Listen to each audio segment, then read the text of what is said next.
The Honourable Speaker, sir, the Honourable Prime Minister, the Honourable Deputy Prime Ministers, Honourable Leader of the Opposition, Honourable Ministers, and fellow colleague members of Parliament.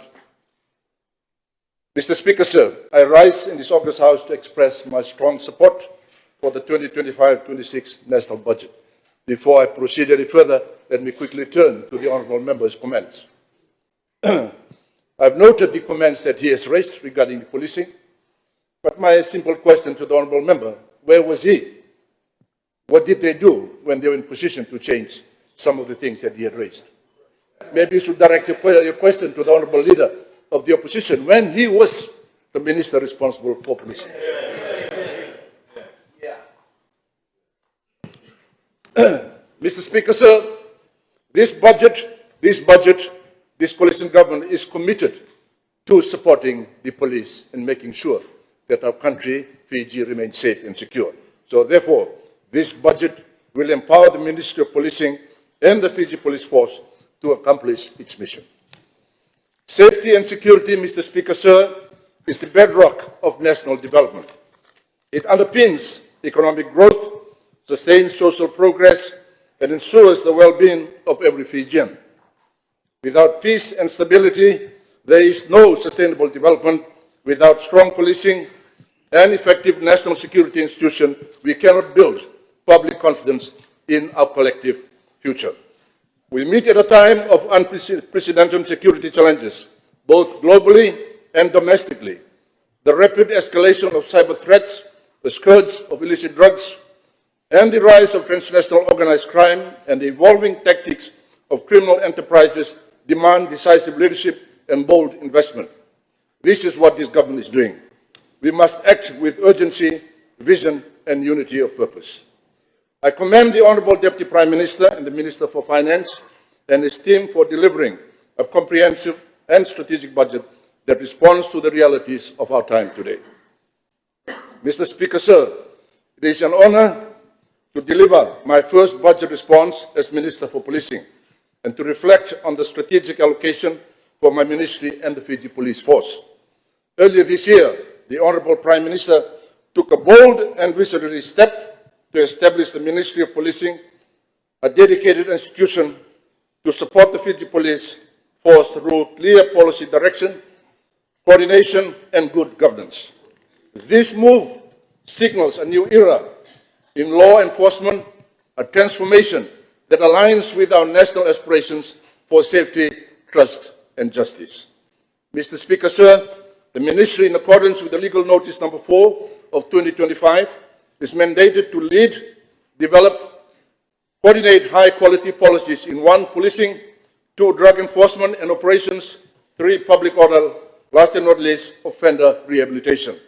Under this mandate, Mr. Speaker, sir, the Ministry plays a central role in developing national policing policies, setting professional standards, issuing strategic guidance, and coordinating interministerial and cross-sectoral support to drive policing reforms across the country. Mr. Speaker, sir, to fulfill these core functions, the government has allocated $3.8 million for the establishment of the Ministry's administrative and policy cadre, comprising 25 new positions. Thank you. This investment is not merely impersonal, it is a commitment to institutional resilience. It will enable us to strengthen internal capacity, improve policy formulations and delivery, and enhance coordination with the Fiji Police Force at both strategic and operational levels. The acquisition of essential resources and expertise will allow us to deliver effectively on our mandate, contributing to a safer and more secure Fiji. Mr. Speaker, sir, the Ministry's second core function is the establishment and operationalization of the Fiji Counter-narcotics Bureau, a national center of excellence for drug enforcement and policy coordination. An allocation of $56,250 has been designated for the development of the counter-narcotics legislation. The Counter-narcotics Bureau will be responsible for designing and implementing national drug policies, intelligence frameworks, enforcement operations, and multi-sectoral partnership to disrupt the production, trafficking, and abuse of illicit drugs. Mr. Speaker, sir, the gravity of Fiji's drug crisis was laid bare in court during the prosecution involving the seizure of 4.1 tons of methamphetamine, one of the largest ever in our region. Let me be clear, illicit drug trafficking, including narcotics, methamphetamine, and emerging synthetic drugs, is not just a law enforcement concern. It is a national emergency, undermining our social fabric, threatening public health, and fueling transnational crime. Mr. Speaker, sir, this problem demands more than enforcement. It demands a moral awakening, a national security consciousness that sees illicit drugs not just as a contraband, but as a threat to our families, our identity, and our future. When I say national security consciousness, I mean a collective mindset and taking of responsibility across the society, from schools to churches, from villages to urban centers, where drug abuse and illicit trafficking are not tolerated, not glorified, and not hidden.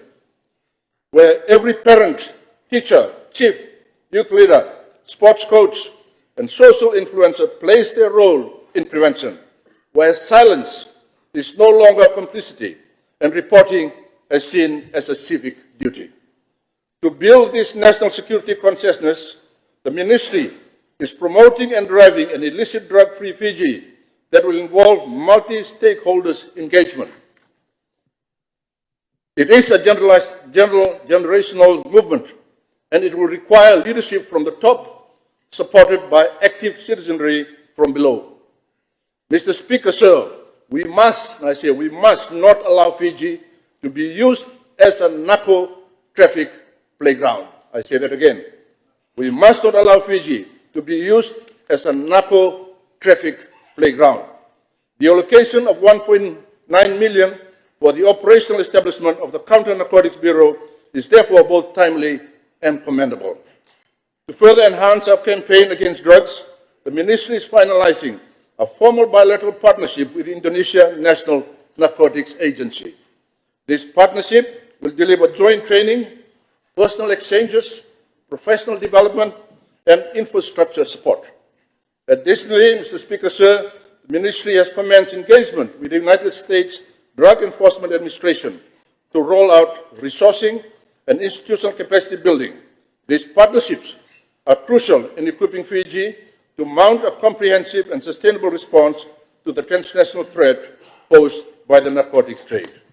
Mr. Speaker, sir, the increasing frequency and sophistication of cyber threats targeting our critical infrastructure across 11 designated sectors pose significant risks to Fiji's national interest. A major cyber incident would paralyze public services, compromise citizen data, and erode trust in our institution. The allocation of $112,500 to support the implementation of a structured and sector-aligned critical infrastructure cybersecurity framework is therefore a critical investment in our national resilience. In line with our cybersecurity and modernization agenda, the Ministry is committed to building an artificial intelligence ecosystem that promotes innovation, inclusion, and safety while safeguarding the rights and dignity of every Fijian. Mr. Speaker, sir, I take this opportunity to sincerely thank the Government of Japan and JICA for their partnership in a cybersecurity capacity building project for Fiji and the Pacific. Furthermore, we are grateful for the assurance of the cybersecurity and law enforcement support provided by the Government of Australia during the Honourable Prime Minister's recent official visit. This reflects the growing confidence in Fiji's security sector reforms and our shared interest in a secure and prosperous Pacific. Mr. Speaker, sir, to transform our policing services, we must modernize our legal foundation. The $56,000 allocation for the Police Act review will facilitate public consultation and a comprehensive analysis of the legislation. Our goal is to restore public trust, align with best practices, and build a policing system that is transparent, accountable, and community-focused. Mr. Speaker, sir, building public trust in the Fiji Police Force is not just a moral imperative. It is the cornerstone of an effective, legitimate and accountable security institution. Trust between the police and the people is the currency of public safety, without which crime prevention, law enforcement, and justice become hollow pursuits. To restore and deepen this trust, the Ministry is advancing a comprehensive transformation agenda built on 4 interlinked pillars, which are: 1. Fiji Police Force modernization, including good governance principles and respect for human rights; 2. Community policing and ethical leadership; 3. Intelligence-led operations, effective investigations and prosecutions; last and not least, building of a national security consciousness against illicit drugs and other threats. Mr. Speaker, sir, to win public trust, the police must first be transformed from within. We, with our international partners supporting the budget, are committed to modernizing the Fiji Police Force both fiscally and institutionally. This includes: 1. The development of a master plan for the new police headquarters that is to be built forward and into the future; 2. The digitalization of the Ministry of Policing and Fiji Police Force; 3. Continuous professional development with emphasis on ethic leadership, as I said earlier; 4. Capacity building for frontline officers; last and not least, acquisition of modern equipment to support the force. A modern force is not defined by hardware alone, but by integrity, competency, and compassion of police officers. Mr. Speaker, sir, the Fiji Police Force is not simply a line item on a balance sheet. It is the living backbone of national resilience. It is the blue thread that weaves together law and order, and most importantly, our citizens' trust. And today, that thread, Mr. Speaker, sir, is growing stronger. I commend the allocation of $240.3 million to the Fiji Police Force, an increase of $13.5 million from the previous fiscal year. This is a strategic investment in national security. I also acknowledge and appreciate government's consideration of the Fiji Police Force reform and restructure Phase 1, announcing 1,076 additional positions. This will be implemented in two phases, the first of which is 530 new positions in this budget. These additional boots on the ground will boost police presence, visibility, strengthen community engagement, and improve crime prevention and response. The $8.6 million allocated for salary progression is a recognition of the professionalism, commitment, and sacrifices of our men and women in the force. This investment reaffirms government's appreciation for their vital role in protecting our nation. Mr. Speaker, sir, in moving forward, the Fiji Police Force is prioritizing enablers to improve operational effectiveness. This includes procuring equipment for information technology, special operations, traffic management, forensic chemistry, as well as the purchase of police boats and engines.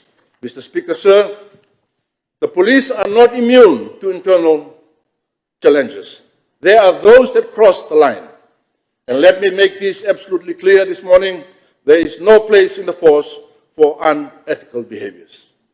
While we speak of bold reforms and visionary strategies, I must also pause to reflect on the internal discipline and integrity that must underpin everything we do.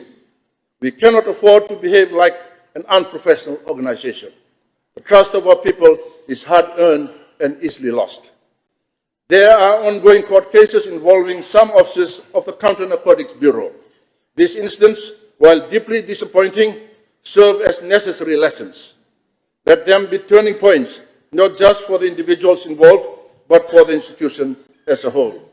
Mr. Speaker, sir, in 2024, this August House heard the police reset policy being budgeted as the second phase of Restore Blue General Policy Direction issued by the former Minister for Home Affairs, the Honorable Tikondondua. Today, we move forward with a new policy identity, Police Uplift Program, as the independence of the Fiji Police Force has been secured and democratic governance check mechanisms have been set in place. The Police Uplift Program is a multi-year initiative aimed at transitioning the Fiji Police Force into a modern, community-centered, professional, and accountable institution. It represents a strategic shift from the reactive policing to a proactive, intelligence-led, and community-informed policing culture. This program is aligned with international best practices and is underpinned by the key pillars of effective enforcement, investigation and prosecution, community policing, professional standards, capacity building, digital transformation, gender-responsive policing, and human rights-based approaches.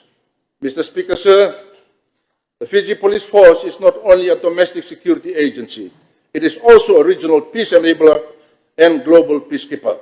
This is aided by the support from our international partners, who have contributed greatly to providing the means of uplifting the Fiji Police Force. Our recent week-long trip to Australia with the Honourable Prime Minister was very successful and has borne fruit, with the Australian government agreeing to expanding their support through the Wubale Partnership in deepening of policing and security ties. This through furthering cooperation across a range of areas that includes enhancing our partnership on transnational crime with a focus on responding to illicit drugs and opportunities for greater information sharing and surveillance efforts, strengthening policing capability through training and infrastructural development. Mr. Speaker, sir, as I speak, I welcome the arrival of the Assistant Minister of Pacific Island Affairs, Senator Nita Green, and the Assistant Commissioner of Pacific from the Australian Federal Police. Their arrival is a testament of the strong cooperation and relationship we have with them.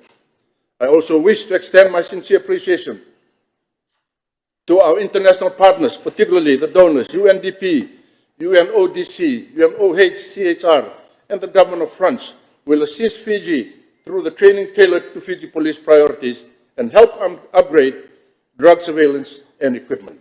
I also wish to inform this House of the upcoming security cooperation agreement with the Korean National Police Agency, which will focus on training, capacity building, and technical collaboration. The ongoing support of all our partners through targeted police development projects remains crucial in complementing key aspects of this budget and is deeply valued. Together, our collective effort in policing supports the Honourable Prime Minister's vision for the Ocean of Peace, which aims to foster a peaceful, stable, and prosperous Fiji and the region. Mr. Speaker, sir, in conclusion, in the interest of national security, national unity and development, I urge members of the House, this august House, that we refrain from making political rhetorics that causes fear, confusion, and uncertainty to our people. We should stand together to secure and build a better Fiji for all. This budget marks a historical inflection point for policing and national security in Fiji. It signals a bold shift towards a more coordinated, accountable, and forward-looking new enforcement architecture. It underwrites the operationalization of the new Ministry of Policing, laying the foundation for a professional policy and administrative cadre. It drives the establishment of the Fiji Counter-narcotics Bureau, our national shield against the scourge of illicit drugs. Work and capacity building relating to the public order and offender rehabilitation function of the ministry will pick up momentum in the next fiscal year. Above all, Mr. Speaker, sir, this budget renews our solemn commitment to restore public trust in the Fiji Police Force, transforming it into a modern, ethical, community-rooted institution ready to address the complex and evolving security threats. Mr. Speaker, sir, I call on the Commissioner of Police and all ranks of the Fiji Police Force to remain firm and steadfast to the call of duty and deliver a safe and secure Fiji for all. Finally, I pay tribute to the dedicated team at the Ministry of Policing, the Fiji Police Force. I also acknowledge the unwavering support of our families whose sacrifices make our service to the nation possible. Together, with resolve and unity of purpose, we move to secure the future of every Fijian. Mr. Speaker, sir, I fully support the 2025-2026 budget and commend it to this Honourable House. Vinasaka.